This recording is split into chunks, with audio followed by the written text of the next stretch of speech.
नमस्कार, स्वराज एक्सप्रेस के खास प्रोग्राम स्वराज सेहत में आपका स्वागत है और मैं हूं आपके साथ वर्षा। जीवन अनमोल है, ऐसे में इसे स्वस्थ रखना बहुत जरूरी है, लेकिन कई बार गलत आदतें और खराब खान पान हमारी सेहत को बिगाड़ देता है। कभी कभी तबीयत इतनी बिगड़ जाती है कि हमें अस्पताल जाने तक की नौबत आ जाती है। ऐसे में आपको अगर अस्पताल जाने से बचना है तो जरूरी है कि आप बीमारियों को लेकर जागरूक रहें। क्या करें और क्या नहीं, इसकी जानकारी आपको होनी चाहिए। और वहीं जब हम कोरोना काल में जी रहे हैं तो ऐसे में बीमारियों को लेकर और भी ज्यादा सतर्क होना जरूरी है। स्वराज सेहत में आज हम आपको हेल्थ से रिलेटेड, डेंटल से रिलेटेड जानकारियां देंगे। तो शुरू करते हैं स्वराज सेहत का आज का सफर।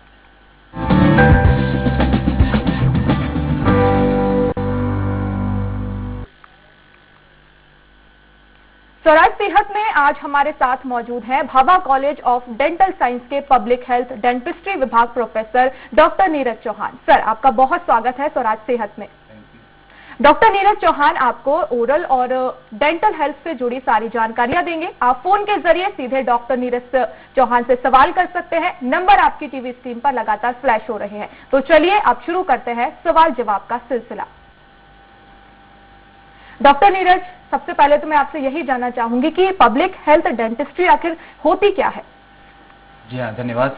पब्लिक हेल्थ डेंटिस्ट्री एक डेंटिस्ट्री का एक महत्वपूर्ण एक अंग है, ऐसा कह सकता हूँ मैं, जिसमें कि प्रिवेंशन की बात होती है, रोकथाम की बात होती है, हेल्थ प्रमोशन की बात होती है। और सबसे महत्वपूर्ण बात यह है कि इन बातों के साथ इसमें कम्युनिटी पार्टिसिपेशन, मतलब सामुदायिक बात होती है कि कम्युनिटी के लोग ही इसमें एफर्ट करेंगे, वही डिसीजन लेंगे। तो इस तरह से हम कैसे लोगों में, अधिक से अधिक लोगों में अवेयरनेस ला सकते हैं डेंटल बीमारियों के लिए, ये खास तरह से इसमें बात होती है। और रही बात पब्लिक हेल्थ की बात, तो इसके बारे में मैं थोड़ा दर्शकों को विस्तार से बताना चाहूँगा कि एक डेंटल प्रॉब्लम या दांतों की प्रॉब्लम भी एक पब्लिक हेल्थ प्रॉब्लम है। पब्लिक हेल्थ प्रॉब्लम है, जैसे मैं बात करूं तो ऐसे जो इश्यूज होते हैं, मेडिकल इश्यूज होते हैं जो कि बड़ी जनसंख्या को प्रभावित करते हैं। उदाहरण के लिए एक क्रॉनिक डिसीज की बात करें तो हाइपरटेंशन हो गया, या डायबिटीज हो गया, या आपका मलेरिया हो गया, जो कि आपको इसके केसेस हर जगह मिलेंगे। इन्फेक्शियस डिसीज की बात करें तो ट्यूबरकुलोसिस हो गया, टीबी हो गया।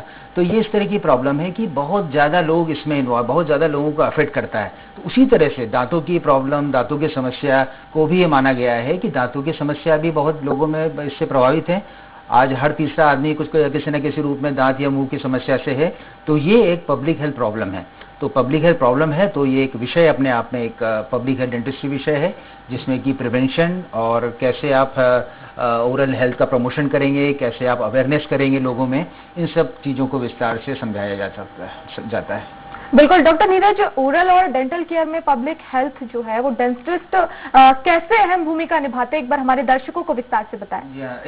ये चीजें तो हमको मालूम है कि जिस देश में जितना ज्यादा अवेयरनेस रहेगा उतनी ज्यादा समस्याएं कम रहेगी, चाहे वो हेल्थ से रिलेटेड हो। तो एक हमारा जो मेन एक ऑब्जेक्टिव है वो है अवेयरनेस करना है। अवेयरनेस भी एक इफेक्टिव ढंग से अवेयरनेस करना है। एक होता है तरीका, यदि मैं उदाहरण के लिए यदि मैं गाँव में जाता हूँ या किसी छोटे कस्बे में जाता हूँ और वहाँ मैं किसी को बताता हूँ, किसी को दवाई बताता हूँ कि ये आप 2 चम्मच दवाई है, ये 2 सुबह ले लीजिएगा, 2 शाम को ले लीजिएगा, कि इतना लेना है तो 1 टीस्पून सुबह ले लीजिए, 1 टीस्पून शाम को ले लीजिए।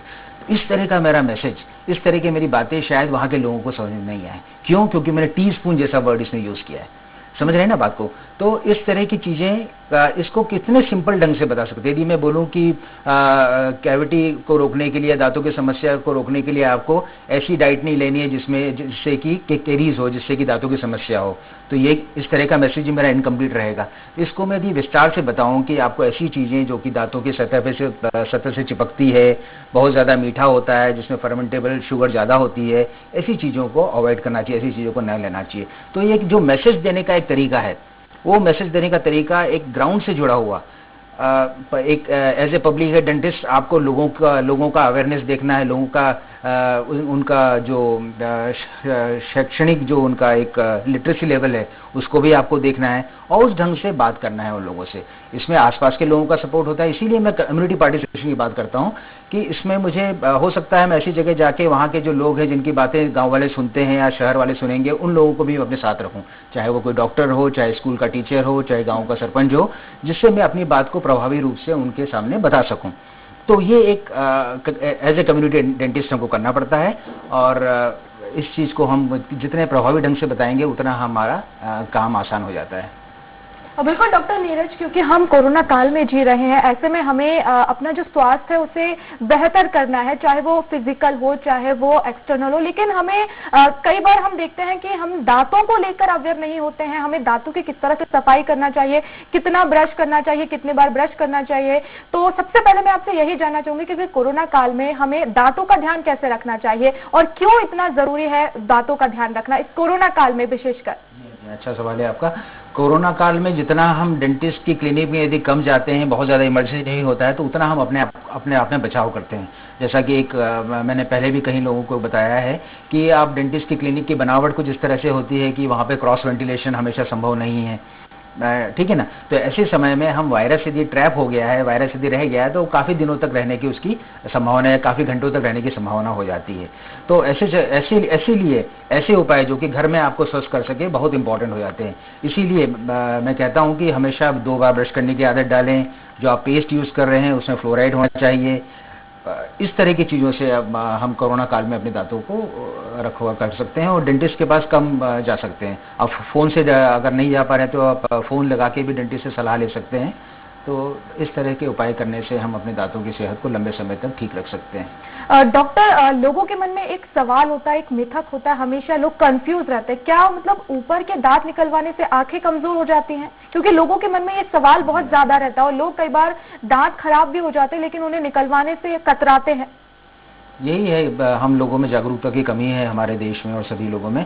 तो हमारा यही उद्देश्य रहता है कि ऐसे जो मिथ हैं उनको पहले सोसाइटी से, पहले कम्युनिटी से हटाया जाए। तो ये बिल्कुल गलत बात है, किसी तरह का कोई नुकसान नहीं होता है। चाहे ऊपर के दांत निकालें चाहे नीचे के दांत निकालें, दांत जब खराब होता है उसका यदि निकालना है, अगर डेंटिस्ट बोलता है तो उसको निकलवाना चाहिए। आप यदि उस चीज़ को पोस्टपोन कर रहे हैं, उस चीज़ को लंबे समय तक रखते हैं, तो नुकसान आपका और ज़्यादा बढ़ेगा और आपको और ज़्यादा प्रॉब्लम होगी। तो इस चीज़ को मैं पूरी तरह से नकारता हूँ कि इस तरह का कोई संबंध नहीं होता है।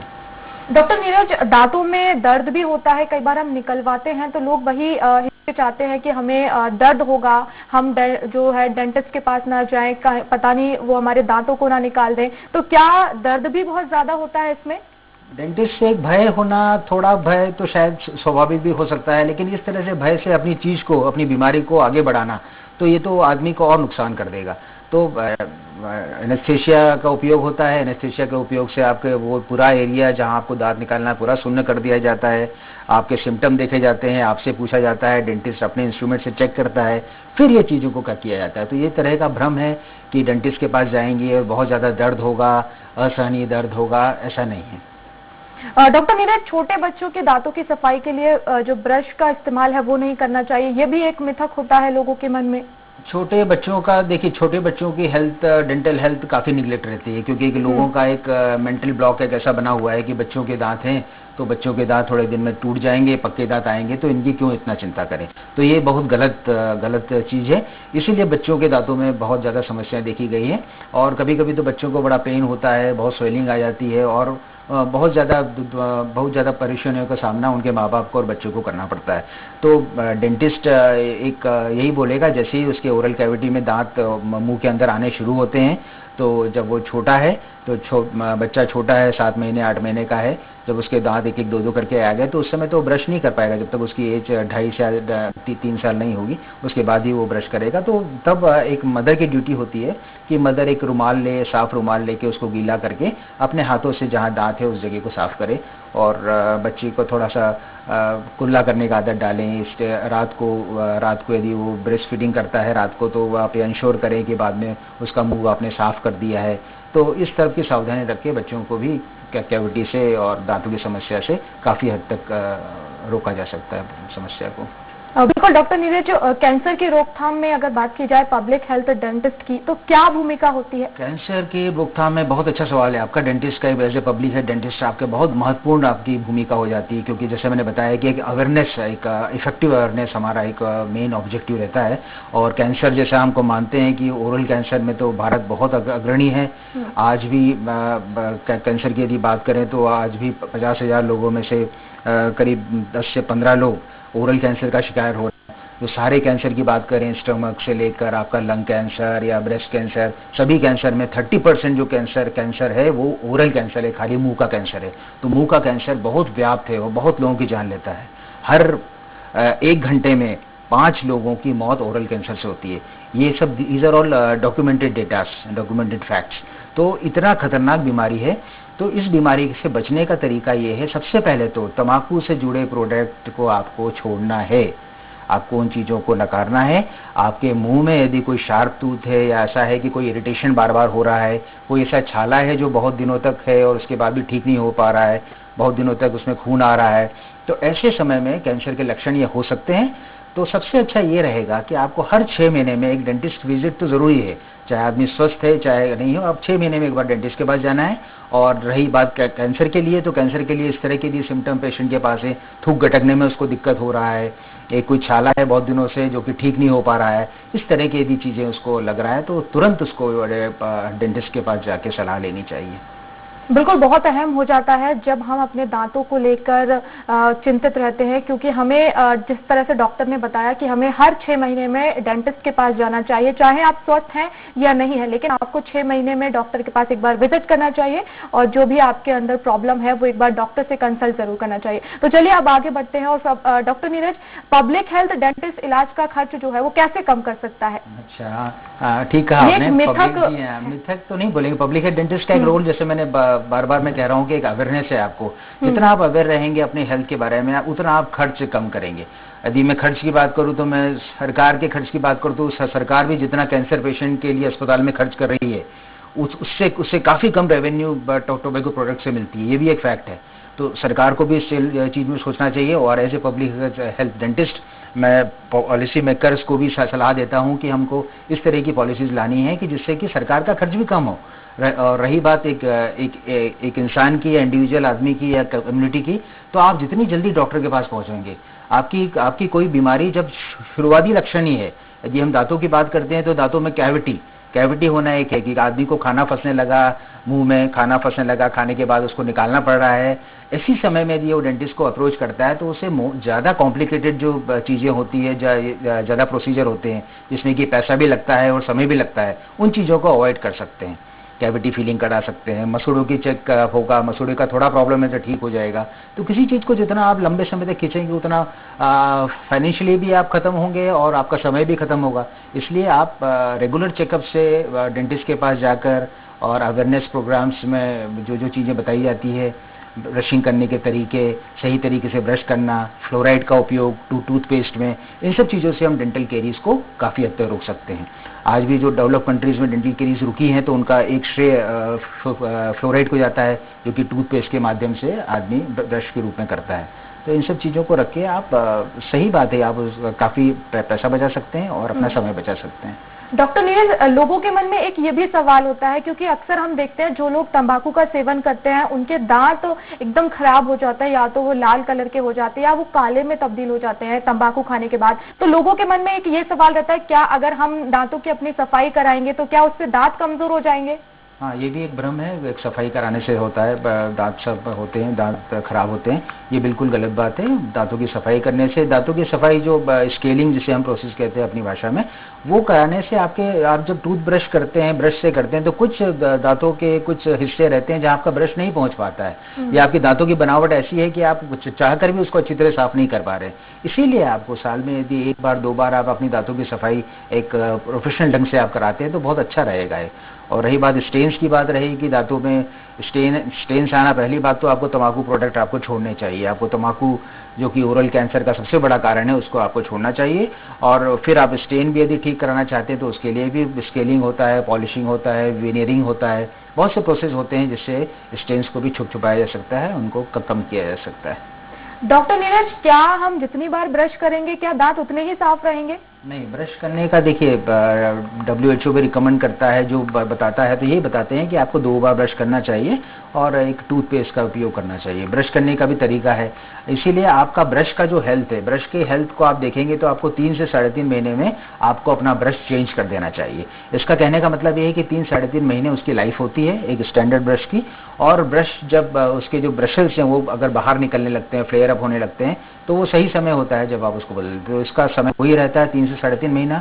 और हाँ, आ रही आपका ब्रश 3 से 3.5 महीने में बिल्कुल चेंज नहीं हुआ है, इसका भी मतलब है कि आप बहुत कम प्रेशर से ब्रश कर रहे हैं। तो जो एक मॉडरेट ब्रश करने का तरीका होता है, जो प्रेशर होता है, और उसी से आप करें, और 3 से 3.5 महीने में अपना ब्रश को ध्यान से पूरा ब्रश को चेंज करते रहें। डॉक्टर नीरज, इस वक्त हमारे साथ भोपाल से एक कॉलर जुड़ गए हैं। सबसे पहले तो आपका बहुत स्वागत है। धन्यवाद। दीपक जी, बहुत स्वागत है आपका। क्या कुछ सवाल है आपके डॉक्टर से? सर, मैं आपसे ये पूछना चाह रहा हूँ कि सर जब हम ब्रश करते हैं तो सर पेस्ट कितना लेना चाहिए? कोई कहता है कि पूरा भर के लेना चाहिए, कोई कहता है कि दाने बराबर लेना चाहिए, तो मतलब क्वांटिटी कितनी होनी चाहिए पेस्ट की? हाँ, अच्छा सवाल है आपका। आपकी क्वांटिटी एक मटर के दाने के बराबर होना चाहिए, है ना? पूरा आपको भरने का जरूरत नहीं है, आपको मटर के दाने के बराबर ऐसा क्वांटिटी होना चाहिए, और दोनों बार आप उसी से करें। और ये आप ध्यान रखें कि आपका जो टूथपेस्ट आप यूज़ कर रहे हैं उसमें फ्लोराइड होना चाहिए।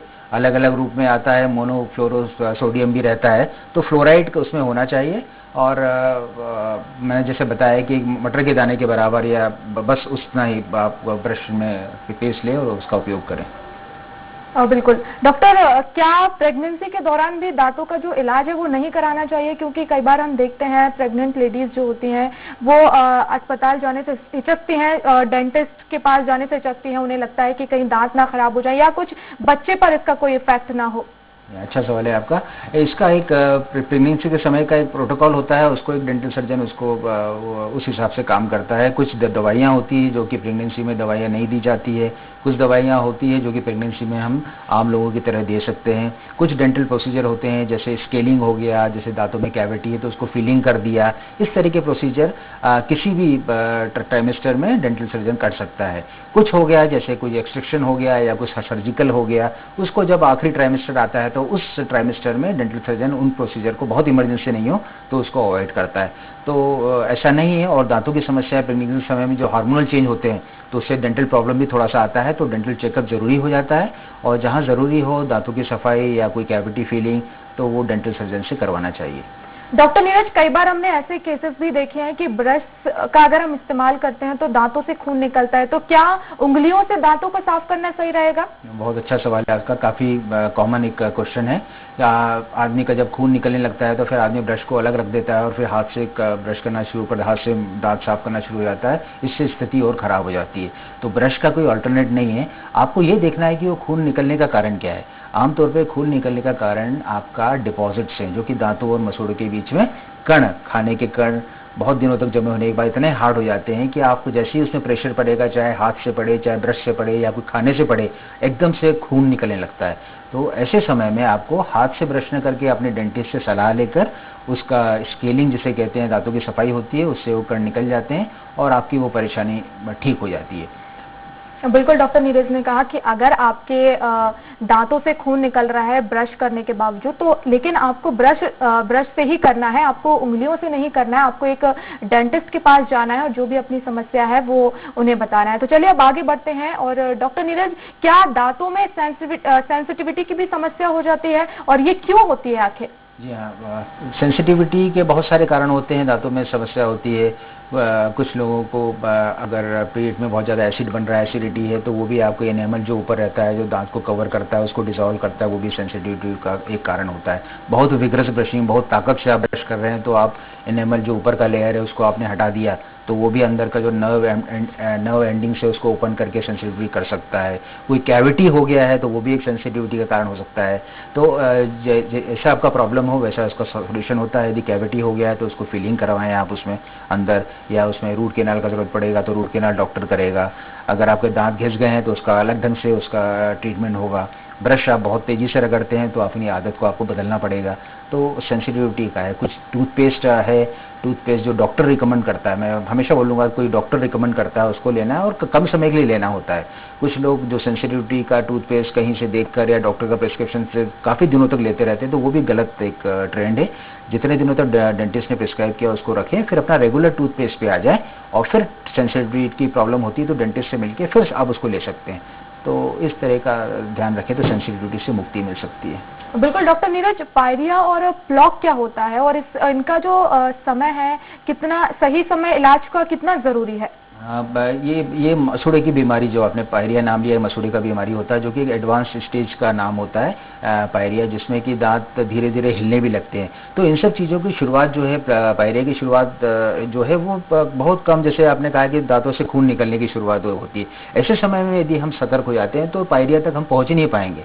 तो आप रेगुलर चेकअप कराएंगे, आपकी कंडीशन ऐसा है कि दांतों से खून आ रहा है तो वो भी कभी कभी एडवांस स्टेज में जाके बोन लॉस, हड्डी इतना गला देती कि वो पायरिया हो जाता है। तो इन चीज़ों को रोका जा सकता है।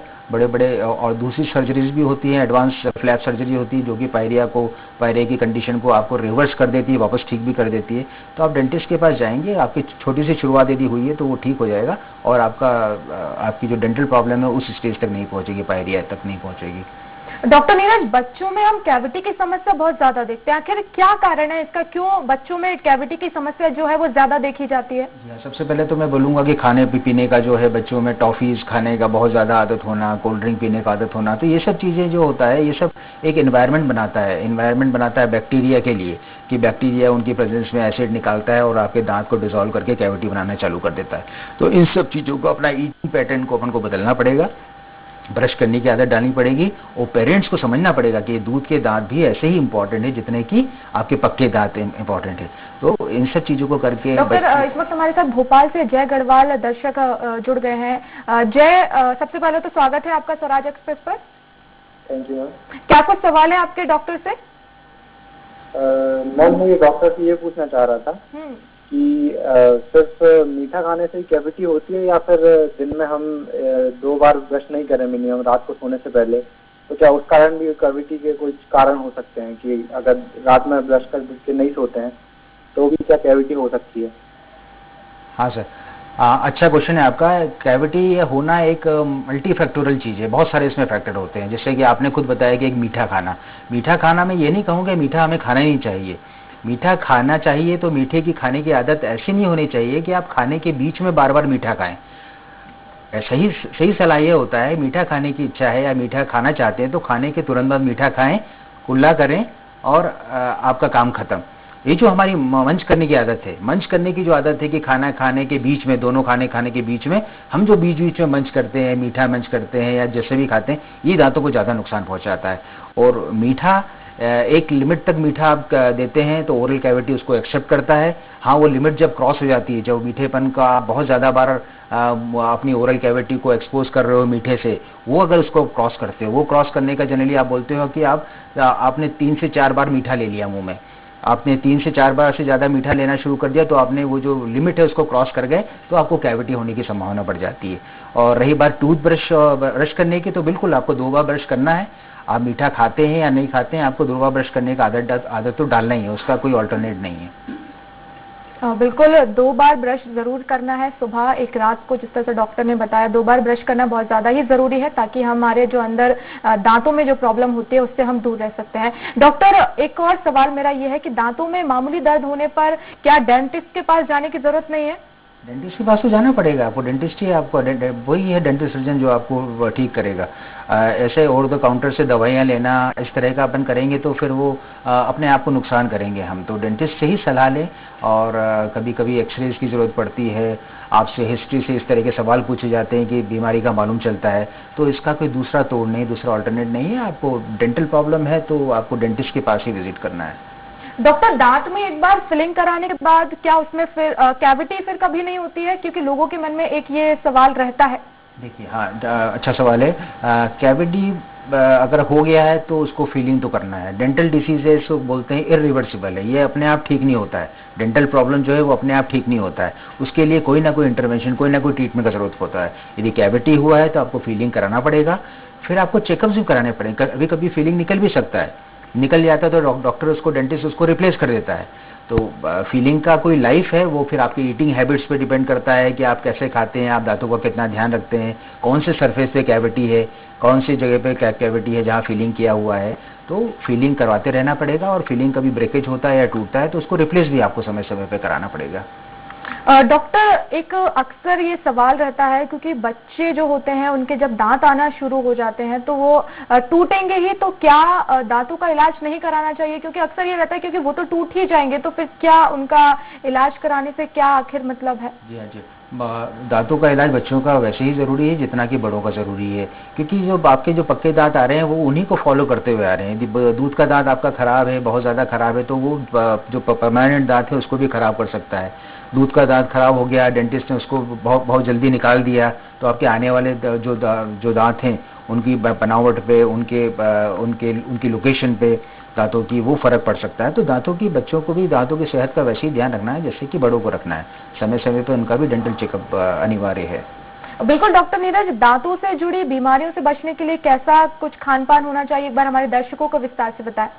जी हाँ, खान पान का देखिए बिल्कुल सबसे अच्छी बात है कि जो अच्छी चीज़ें होती है, जो अच्छे फ्रूट्स हैं, जो आपके हेल्थ को, ओवरऑल हेल्थ को जो चीज़ें अच्छी रखती है वो आपके डेंटल हेल्थ को भी अच्छी रखेंगी, ठीक है ना।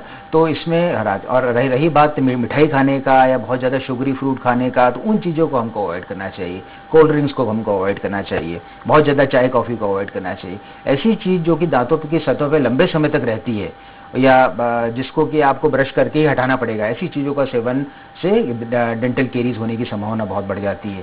तो खान पान आपका ऐसा हो, फ्रूट्स हो, वेजिटेबल हो, जो नॉर्मल एक डाइट होता है उसको आप लें। बाहर का जो बहुत ज़्यादा फ्राइड या बहुत ज़्यादा फर्मेंटेबल शुगर वाला जो चीज़ें आती है, पेस्ट्रीज हो गया, केक्स हो गया, उन चीज़ों को लिमिटेड उसमें लें। मैं ये नहीं बोलूँगा बिल्कुल नहीं लें, आप उसको कम लें, उसको आप लें। तो इस तरह का अपना यदि आप बैलेंस डाइट रखेंगे तो आपके दांतों की सेहत भी अच्छी रहेगी। बिल्कुल, तो आज हमने जाना दांतों को कैसे हम स्वस्थ रखते हैं। डॉक्टर नीरज हमारे साथ जुड़े हुए थे। डॉक्टर नीरज, आपका बहुत शुक्रिया हमसे जुड़ने के लिए। Thank you madam. और स्वराज सेहत में आज के लिए इतना ही। आपके लिए हेल्थ से जुड़ी और भी जानकारियां लेकर हम फिर लौटेंगे, तब तक के लिए मुझे दीजिए इजाजत। नमस्कार।